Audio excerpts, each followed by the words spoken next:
ആർക്കിടെക്ചറാണ് guys. ഞാൻ പോയ എല്ലാ അമ്പലങ്ങളും ആർക്കിടെക്ചർ വൈസ് സൂപ്പറായിരുന്നു. അത് കഴിഞ്ഞ് ഞാൻ അവിടെ തിരിച്ച് ഷെയർ ഓട്ടോനാണ് വന്നത്. അത് കഴിഞ്ഞ് നമ്മൾ രണ്ടാമത് ആദി ജഗന്നാഥ പെരുമാൾ ടെമ്പിളാണെന്ന് തോന്നുന്നു. അതിൻ്റെ ഫ്രണ്ടിൽ തന്നെ കുളമൊക്കെ ഉണ്ടായിരുന്നു. കുളത്തിൽ നിറച്ച് മീനൊക്കെ ഉണ്ടായിരുന്നു. കാലൊക്കെ കഴുകി എന്നിട്ട് അതിൻ്റെ ഉള്ളിൽ പോയി അതൊക്കെ കണ്ട് തിരിച്ചിറങ്ങി വന്നു. അവിടെ ഇതായിരുന്നു അമ്പലത്തിൻ്റെ വ്യൂ ഗൈസ്. കുറച്ച് ഇരുണ്ടിരിക്കുന്ന ഒരു അറ്റ്മോസ്ഫിയർ ആയിരുന്നു, പക്ഷേ അടിപൊളിയായിരുന്നു. പിന്നെ ഞാൻ അവിടുന്ന് പെട്ടെന്ന് തന്നെ ഇറങ്ങി. എന്താണെന്ന് വെച്ചാൽ എനിക്ക് 12:30 ആകുമ്പോൾ അമ്പലം ക്ലോസ് ചെയ്യും. അപ്പോൾ മൂന്നാമത്തെ അമ്പലം എനിക്ക് അതിനുള്ളിൽ വിസിറ്റ് ചെയ്യണം.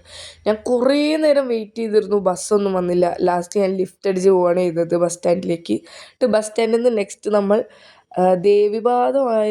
ദേവിപാദത്തിലോട്ടാണ് നമ്മൾ പോയത്. അവിടെ പോയപ്പോൾ അമ്പലം ക്ലോസ് ആയിരുന്നു. പക്ഷേങ്കിൽ അതല്ല, നമ്മൾ മെയിനായിട്ട് കാണേണ്ട സ്ഥലം വേറെയാണ്. അതായത് നമ്മളിനി കടലിൻ്റെ അടുത്തേക്കാണ് പോകുന്നത്. ബീച്ച് സൈഡിൽ നവഗ്രഹങ്ങളുടെ പ്രതിഷ്ഠയുള്ള സ്ഥലമാണ് ഗൈസ് ഇത്.